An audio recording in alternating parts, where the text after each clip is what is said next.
Hello everybody, Tai Chi Twins here. I'm Jeremy Rorty. And I'm Joshua Rorty. Welcome to another episode of What's on the Weapons Wall. Today we are literally going to be talking about what's on the weapons wall and addressing a question that we've been getting a lot through this series. What's in the box? I'll take the box! The box! You take the box! Let's see what's in the box! So let's start with the wood one on top just because it's easier to get to. This first box is an antique looking wooden box with some ornate traditional latches on the front. The hinges on the back are actually even cloth hinges. It's kind of interesting.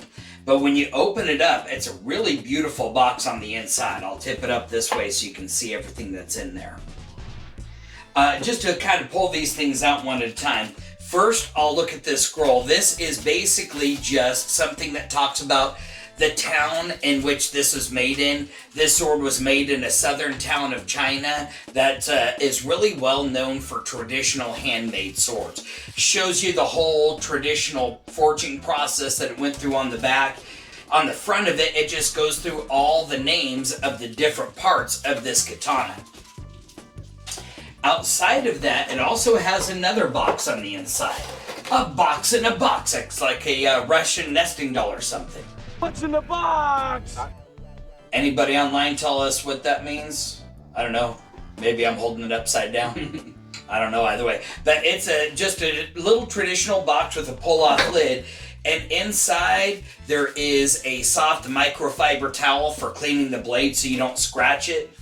This is a powder ball. What you do is you bang it on the blade first to get powder all over the oil.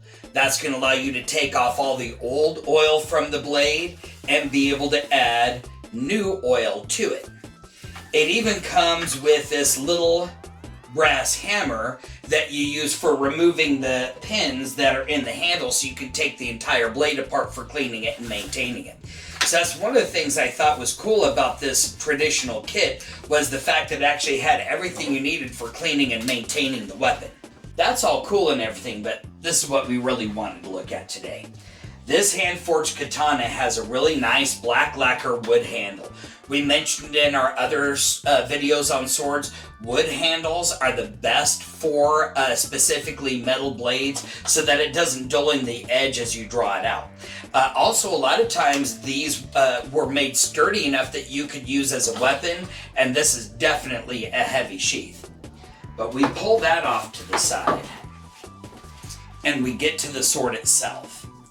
This sword has a genuine hamon line in it. This one is actually hand-forged and tempered, it looks like, in the proper way. Does say made in China on the side. Blade's a little dusty. It's probably time for me to clean it. It's been a while. It's got the traditional cotton wrapped handle, but I think this is imitation ray skin. I don't think that's real ray skin on the inside. A lot of times, even the highly crafted swords are using imitation ray skin just to protect the species that are in the ocean. These are gold dragon manuke, but I don't think they're actually gold. Feels like they're gold painted. And then, of course, we get to this crossguard.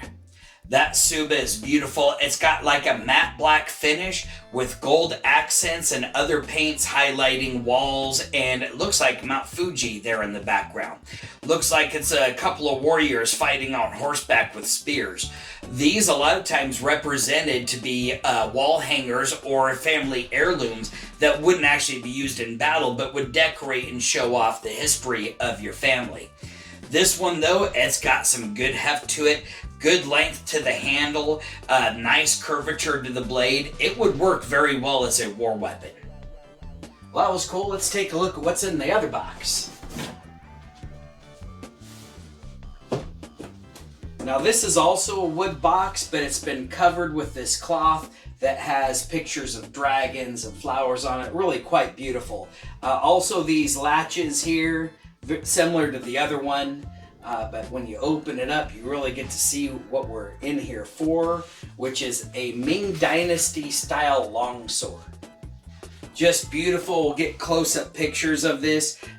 They say that it is a bronze-colored accent, so I'm not sure what type of metal that is as the accent. It's got these loops on it so you can use it to tie to a belt. Very beautiful as far as even the handle goes. When we take a look at the crossguard on this, it's got a lion face on it. Same thing in the pommel. Really intricately carved, very beautiful. On the other end, at the end of the sheath, is a dragon. So very powerful animals that are placed on this. It kind of represents more of that Ming Dynasty. The sheath itself is a faux alligator skin. So it looks really neat with the black alligator skin style with the bronze. But then we pull this sword out. And also you can see wood sheath. That's very important. This sheath is very heavy. This could definitely be used as a club. Altogether, the whole sword weighs 5 pounds with the sheath on it. With the sheath. And we take a look at this blade. 1060 carbon steel, so definitely combat ready, super sharp, and boy is that tip pointed. It's got this double furrow, I'm sure, just to kind of take some extra weight off this blade, because as far as a Chinese longsword goes, this is a little bit heavy, but very well balanced because of the weight of the handle on it. So even though this would make a very beautiful wall hanger, especially when you look at it like that, just a beautiful wall hanger, this also, you could take off that wall and use it in combat if you needed to. You could certainly slay some zombies if you needed. Now, we're not going to throw these weapons. These ones were really expensive. They've got really nice handles that we don't want to have to go back and fix. But you have seen us throw swords very much like these in other videos. So if you haven't seen those yet, make sure you go back and watch those.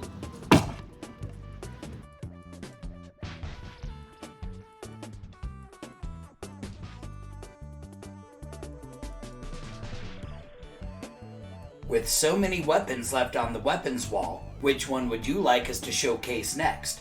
Leave a comment down below.